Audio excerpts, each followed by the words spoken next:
aujourd'hui on se retrouve dans une nouvelle vidéo recette. Je vais vous présenter des recettes de snacks faciles, rapides et sains à faire pour le petit déjeuner ou le goûter. J'ai essayé de choisir des recettes qui sont à la fois très gourmandes et saines, j'espère que ça vous plaira. En plus j'adore ce genre de vidéos. Si vous reproduisez les recettes comme d'habitude, montrez-moi des photos sur Instagram avec le hashtag FitClaire. Je vous laisse avec la suite, c'est parti.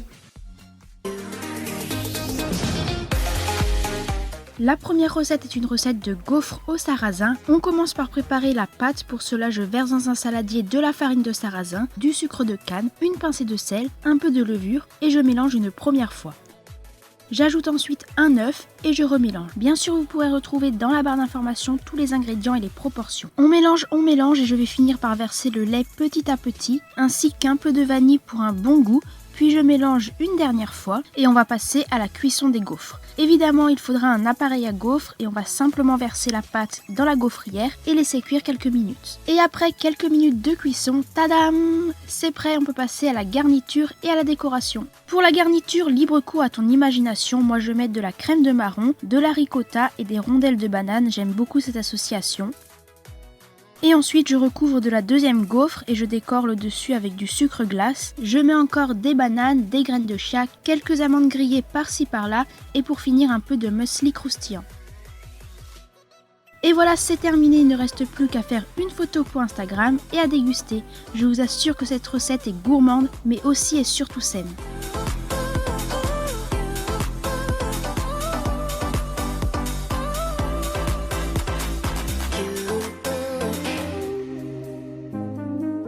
Recette numéro 2, comment on peut appeler ça?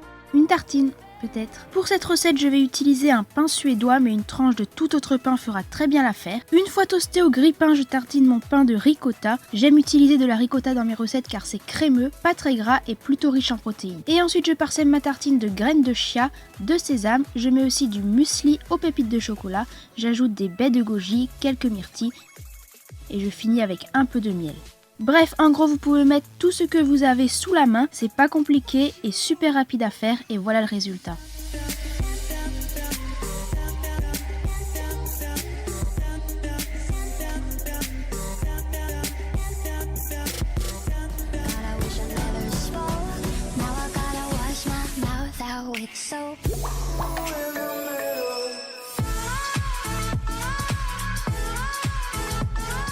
Et on finit avec une dernière recette de pain d'épices à ma façon, à la banane. C'est super bon. Dans un saladier, je casse les œufs, je vais les battre avant d'ajouter le miel. N'oubliez pas de jeter un coup d'œil dans la barre d'informations juste en dessous pour le détail des proportions. Une fois le miel ajouté, je verse du lait, puis de la vanille et une goutte de rhum pour aromatiser la préparation. Je mélange à nouveau puis j'ajoute les épices du pain d'épices. Je verse aussi la farine et je mélange encore.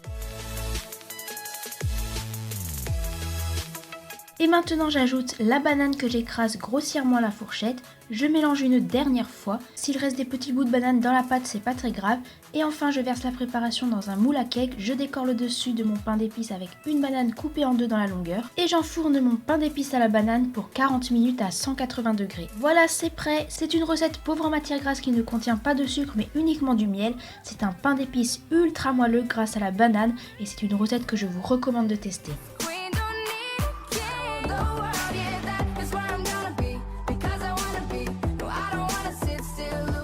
Voilà, c'est la fin de cette vidéo, j'espère qu'elle vous aura plu. Mettez un gros pouce bleu, abonnez-vous, commentez, partagez et on se retrouve très vite dans une nouvelle vidéo. Salut!